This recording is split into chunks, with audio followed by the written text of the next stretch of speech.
이들은 어떤 자세로, 어떤 정신으로 그들에게 일어났던 문제를 해결했는가? 오늘 이 말씀을 우리가 함께 살피면서 이 시대에 우리 교회가 사도행전의 교회가 될 수 있기를 주의 이름으로 축원합니다. 첫째로 이들은 그 문제가 야기되자 가장 우선순위에 둔 것이 뭐냐? 누가 잘못했느냐 시시비비를 판단하려고 하지 않았습니다. 그 문제가 발현이 되자 자신들이 옳았다라고 하는 자기 변명과 자기 주장을 우선적으로 하지 않았습니다. 이들은 그 교회를 섬기는 섬김을 최우선적으로 문제 해결의 우선순위에 두었다라는 이야기입니다. 이것을 우리가 좀 배워야 하는 것입니다. 갈등의 내용이 뭡니까? 1절 말씀을 다시 보면 그때에 제자가 더 많아졌는데 헬라파 유대인들이 자기의 과부들이 매일의 구제에 빠짐으로 히브리파 사람들을 원망했다. 헬라파 사람은 누구고 히브리파 사람은 누군가? 히브리어를 계속적으로 사용해왔던 그 히브리파 유대인들에게는 히브리파라는 이름이 붙여지게 되고 이 흩어졌던 디아스포라가 다시 본국으로 들어와서 이들은 헬라어를 사용했기 때문에 헬라파 유대인들로 불리워졌던 거죠. 이 초대 교회에 이런 두 개의 이 파가 공존을 하고 있었습니다. 그러니까 이들은 구조적으로 갈등을 유발시킬 수 있는 그런 상황을 가지고 있었다라는 이야기입니다.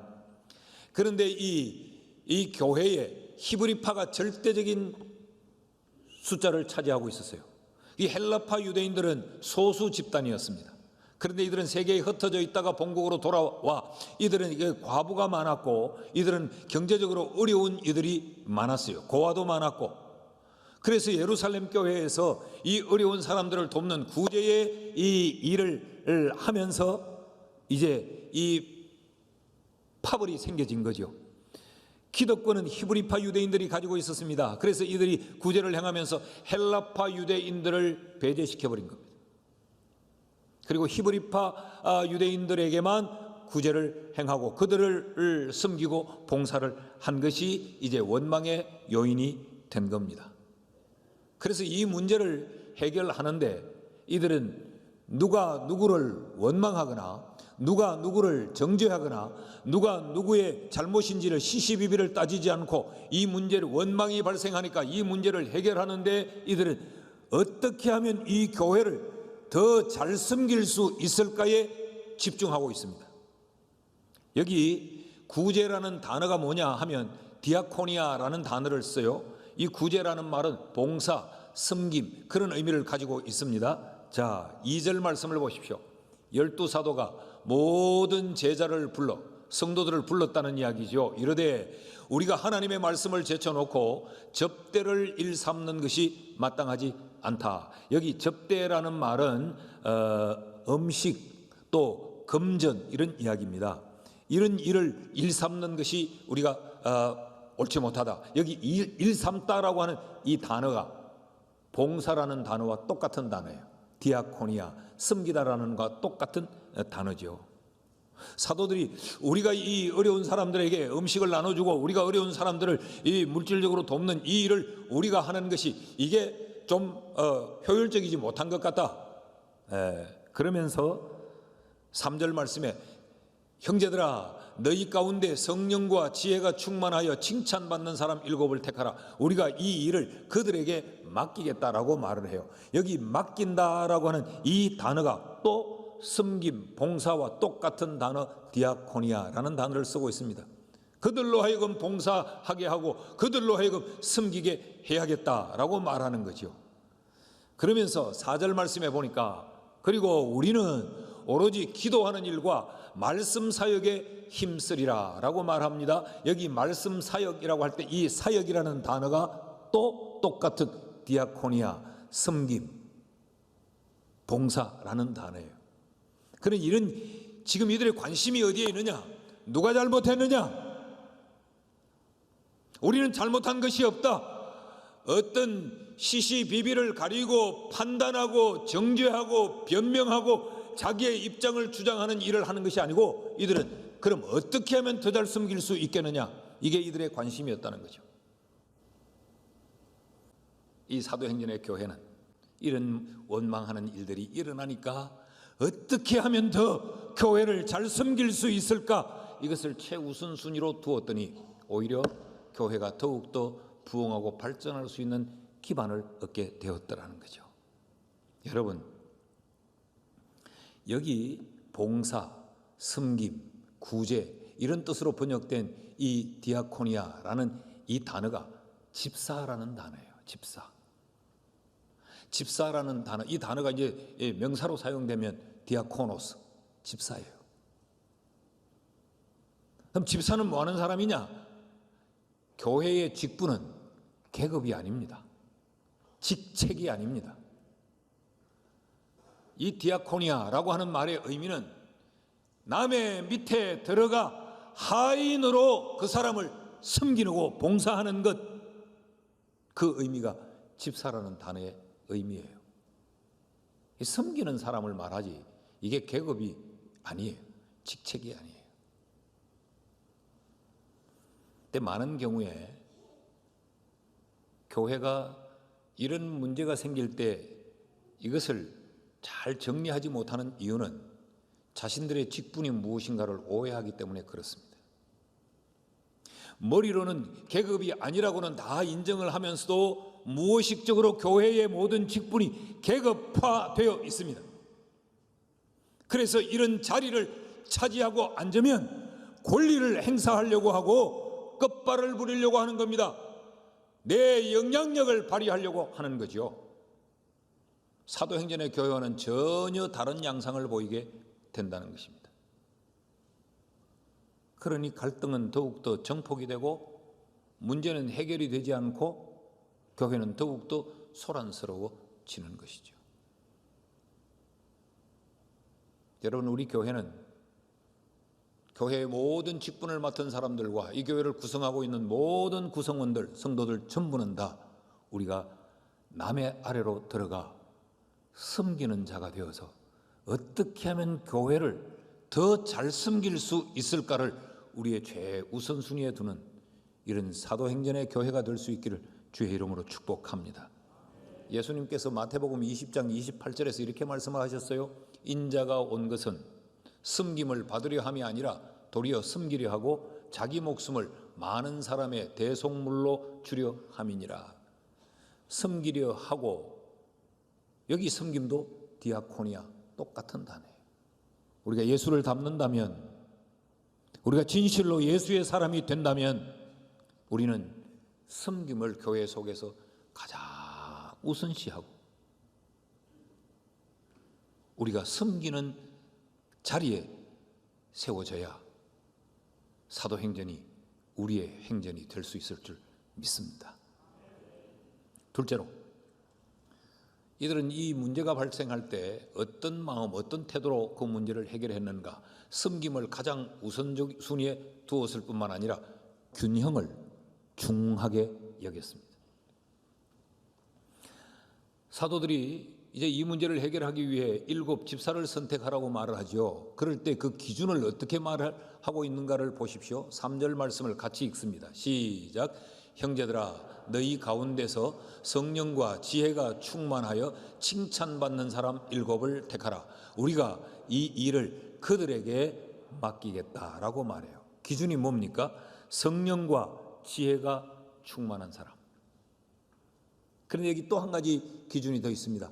성령과 지혜가 충만한 데서 끝나면 안 되고, 성령과 지혜가 충만하여서 어떤 사람? 그 모임 속에서 칭찬받는 사람, 이런 사람을 일꾼으로 세워라라고 말해요. 그러니까 이 기준은 하나이면서도 크게 둘입니다. 여기 성령과 지혜가 충만하다, 여기 말할 때 성령이 충만하고 그 성령으로 말미암는 지혜를 말해요. 세상적인 지혜를 말하지 않고.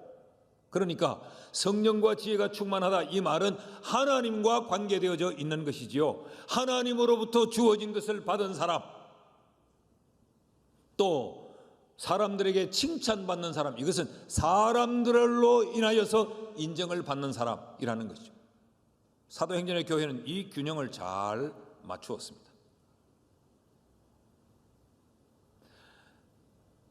교회 속에서 갈등이 일어날 때 그 원인을 보면, 또 그 갈등의 문제를 해결하지 못하는 원인을 보면 이 균형을 이루지 못하고 한편에 치우친 경향들을 굉장히 많이 봅니다.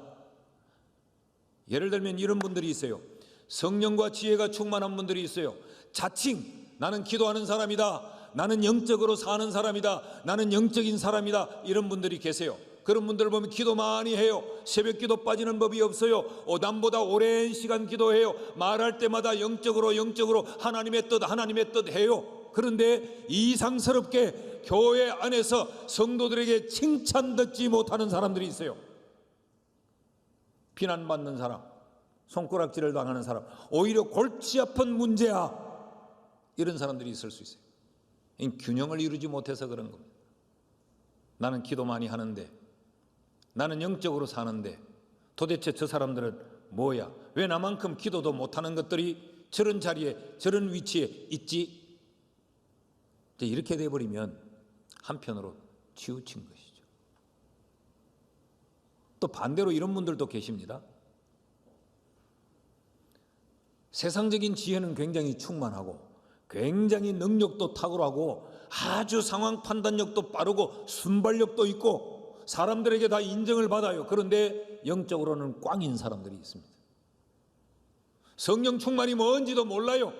기도 안 해요. 성령의 지혜로 교회를 섬기는 것이 아니고 세상 살면서 학습했던 세상의 경험으로, 세상적 지혜로 교회를 섬기려고 하는 분들도 계십니다. 거기에는 아름다운 열매가 맺히지 않습니다. 왜 그럴까요? 교회는 주님의 몸이에요. 주님의 몸은 주님으로 충만한 사람이, 주님의 생각을 가진 사람이, 주님으로부터 지혜를 얻은 사람이 섬겨야 제대로 섬길 수 있는데, 세상의 지혜로, 세상의 지식으로, 세상의 경험과 세상에 학습된 것들로 주님의 몸인 교회를 섬기려고 하니까 이게 맞지를 않는 거죠. 그러므로 이 개인의 신앙생활이나 또 우리 교회 생활에서 이 균형의 밸런스가 잘 맞아야 합니다. 나는 여러분들이 어느 한편으로 치우치는 성도가 되지 않기를 주의 이름으로 축복합니다. 기도 많이 하십시오. 성경 많이 하십시오. 그것에서 멈추지 마십시오. 교회 속에서 인정받고 칭찬받을 수 있어야 합니다. 제가 우리 교회 교육자들에게 늘 그런 말을 합니다. 교육자는 기도 많이 해야 된다. 교육자는 성경 많이 연구해야 된다. 그런데 거기서 멈추면 안 된다. 이 교회 교육자로 청빙할 때는 이 교회 교육자로서 너 혼자 기도 생활 많이 하라고, 너 여기 와서 성경 공부 많이 하라고 청빙한 게 아니고, 그래서 그 일로 성도들을 섬길 수 있어야 된다. 그 기도한 영역으로, 그 열심히 연구한 성경의 지식으로 성도들을 잘 섬길 수 있어야 되지, 거기서 멈추면 어느 한편에 치우치면 안 된다. 성도들과 잘 어울립니다. 성도들에게 인기가 짱입니다. 성도들하고 너무 사이가 좋습니다. 그런데 기도 안 합니다. 교육자가 잘못 한쪽으로 치우친 거죠. 그러면 건강한 사역이 될 수 없는 것이죠. 이 균형이 필요하다고 늘 강조합니다. 여러분, 우리 교회는 이런 균형을 중시하는 교회가 될 수 있기를 주의 이름으로 축복합니다. 그래서 목회자는 일꾼을 세울 때 늘 이 마음의 고통이 있습니다. 저 사람은 정말 기도 많이 하는 사람인데, 저 사람은 참 성경 많이 보는 사람인데 사람들에게 인정을 못 받아, 칭찬을 못 받아. 그러면 리더십을 발휘할 수 없는 거예요. 저 사람은 참 세상 지식도 많고 아주 머리도 영리하고 샤프해. 그런데 저 사람은 기도 안 해. 그럼 교회 일을 못하는 거죠. 교회 일꾼을 세우면 교인들은 어느 한편의 시각으로 보는 것 같아요. 저런 사람을 교회에 저렇게 일꾼으로 세웠을까? 이래서 이제 원망을 하죠. 수군거리죠. 또 한쪽 시각에서 보면 저 사람은 기도도 안 하는 사람인데 저렇게 세웠을까? 이 원망이 일어나는 거죠. 여러분, 목회자의 고충을 이러는 점에서 이해하시겠습니까? 우리 모두가 균형을 중시하는 그런 공동체를 이룰 수 있기를 주의 이름으로 축복합니다. 셋째로, 이 사도행전의 교회는 섬김을 가장 우선시했고, 둘째는 이 균형을 중요시했을 뿐만 아니라 그 교회가 행하는 사역의 효율성을 이들은 생각했습니다. 성령이 충만하고 지혜가 충만한 자들, 그렇지만 이 공동체에서 칭찬을 받는 사람을 일꾼으로 세워라. 그래서 교인들이 세웠습니다. 세워진 일꾼들을 한번 보십시오. 5절 말씀입니다. 같이 읽어요. 시작. 온 무리가 이 말을 기뻐하여 믿음과 성령이 충만한 사람 스데반과 또 빌립과 브로고로와 니가노르와 디몬과 바데메와 유대교회에 입교했던 안디옥 사람 니골라를 선택했다. 그렇게 말하죠. 얼른 봐서는 이들이 누군지를 잘 구분하실 수가 없을 것입니다. 그런데 여기 언급된 7사람의 이 이름이 헬라식 이름을 가졌다는 것입니다. 이들 7집사가 헬라식 이름을 가졌다면 이들이 히브리파 유대인에 속하였겠어요? 헬라파 유대인에 속하였겠어요? 헬라파 유대인에 속한 거죠. 소수 집단에 속한 사람들입니다. 자, 이들이 그 교회의 일꾼들로, 이 교회의 지도자들로 이들이 세워졌다는 말은 그 교회의 절대 다수를 차지했던 히브리파 유대인들이 이 헬라파 유대인들에게 표를 몰아줬다는 이야기입니다. 그러지 않고는 절대로 불가능한 일입니다. 한 명쯤 되는 거야 또 그렇게 세월 줄 수 있겠지만 7사람 모두가 헬라파 유대인들이 그 교회의 일꾼, 지도자로, 앞선자로 세움을 입었다. 이것은 히브리파 유대인들이 헬라파 유대인들에게 표를 다 몰아주었다는 것이죠. 여러분, 사실 이 히브리파 유대인들이 표를 몰아주기는 쉽지 않았어요. 남북의 왕국이 멸망된 지 600년이 지난 시점, 이스라엘 백성들이 다 떠나가기도 하고, 그런데 이들은 이 땅을 지켜온 거 아니에요. 조상적부터. 얼마나 많은 모욕을 당했겠어요? 얼마나 많은 수치를 당했겠어요? 얼마나 많은 고통을 겪었겠습니까? 그런데 그 조국이 그렇게 힘들 때 이들은 자신들의 신앙의 안위를 위해 저 세계 밖으로 흩어져 있다가 들어온 자들이에요. 어떤 히브리파 유대인들의 입장에서 보면 헬라파 유대인들은 변절자요, 기회주의자요. 그럼에도 불구하고 그들에게 표를 몰아주어 그들을 세웠다라는 것은 이 히브리파 유대인들이 자신들의 자리를 먼저 생각하지 않았다는 이야기입니다. 그들의 기득권을 주장하지 않았다는 이야기죠. 자신들의 공로를 내세우지 않았다는 이야기입니다. 이 히브리파 유대인들을 요즘 말로 말하면 본토백이라는 이야기입니다. 묵은디 교인들이라는 이야기입니다. 이들이 생각한 것은 이 교회의 사역이 어떻게 하면 더 효과적으로 더 효율성을 가져올 수 있을까만 생각했던 거예요. 보십시오. 이 사도행전의 역사가 놀랍습니다. 7장에 가면 스데반이 이제 등장을 하죠. 6장에서 뽑혀진 스데반의 설교가 나오는데 이 스데반이 유대인들을 향하여서 설교를 합니다. 유대인들은 어떤 사람이냐? 예루살렘 성전 안에 여기만 하나님이 계신다고 믿는 사람들이었어요. 그런 그들을 향하여서 아니다. 하나님은 어느 곳에다 계신다. 하나님의 이 편재하심을 설교로 선포합니다. 이것은 이스라엘 땅을 떠나서 해외에서 살았던 그 경험이 있는 헬라파 유대인이었기 때문에 이 설교가 가능한 거예요. 8장으로 넘어가면 6장에서 뽑혀졌던 헬라파 유대인 빌립이 사마리아에 복음을 전합니다. 이 사마리아인은 어떤 사람이냐?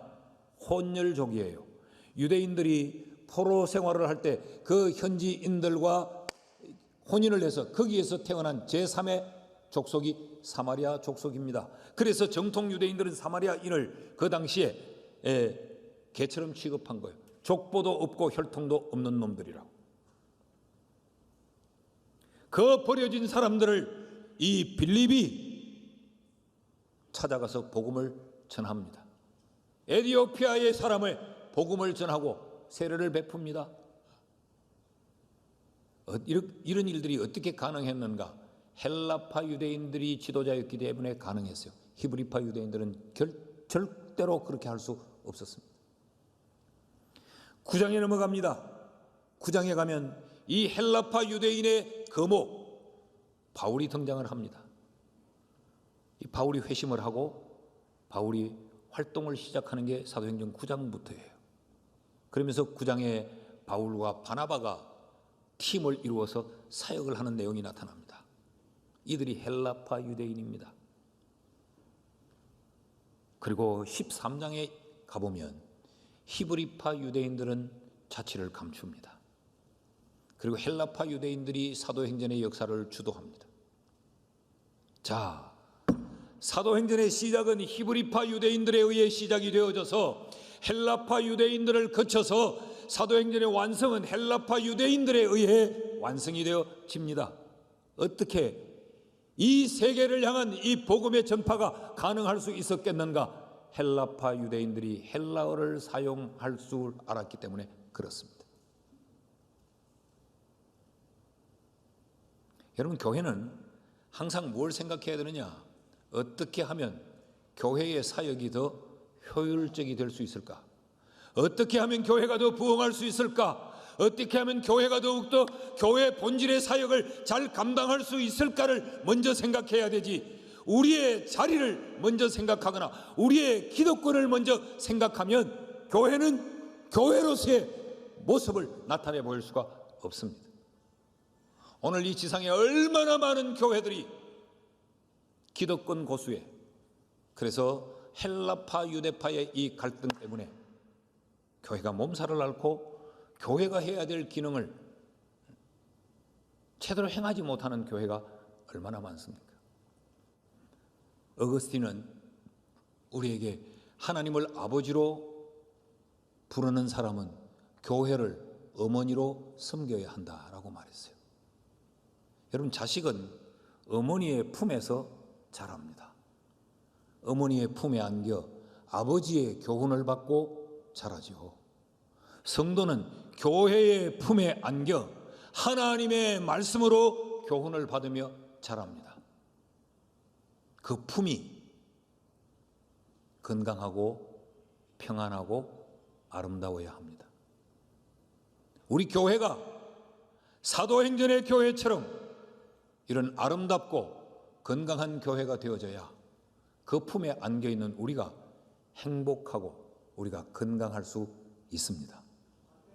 믿지 않는 사람들도 가화만사성이라 그랬어요. 가정이 화목해야 모든 일이 잘 된다 그랬어요. 날마다 지금까지 아름답게 가꾸어온 우리 교회를 앞으로도 계속적으로 사도행전의 교회처럼 우리가 더 잘 가꾸어서 그야말로 사도행전이 우리의 행전이 되게 하는 이런 은혜가 있기를 주의 이름으로 축원합니다.